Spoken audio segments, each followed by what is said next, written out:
Dear friends, എല്ലാവർക്കും PSC പ്രസത്തിലേക്ക് സ്വാഗതം. ഇന്ന് നമ്മൾ പത്മപ്രഭ പുരസ്കാരങ്ങളും സരസ്വതി സമ്മാനവുമാണ് പഠിക്കാൻ പോകുന്നത്. 2024 പത്മപ്രഭ പുരസ്കാരം ലഭിച്ചത് റഫീഖ് അഹമ്മദ്, 2023 സുഭാഷ് ചന്ദ്രൻ, 2020 ശ്രീകുമാരൻ തമ്പി, 2019 സന്തോഷ് ഏച്ചിക്കാനം. സരസ്വതി സമ്മാനം 2023 പ്രഭാവർമ്മയ്ക്കാണ് ലഭിച്ചത്. അദ്ദേഹത്തിൻ്റെ കൃതി രൗദ്ര സാത്വികം. 2012 സുഗതകുമാരി, കൃതി മണലെഴുത്ത്.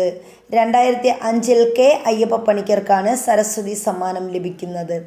1995 ആദ്യമായി സരസ്വതി സമ്മാനം ലഭിച്ചത് ബാലാമണിയമ്മയ്ക്ക്. അവരുടെ പ്രധാനപ്പെട്ട കൃതിയാണ് നിവേദ്യം. വീഡിയോ ഇഷ്ടപ്പെട്ടാൽ ലൈക്ക് ചെയ്യുക, ഷെയർ ചെയ്യുക, സബ്സ്ക്രൈബ് ചെയ്യുക. താങ്ക്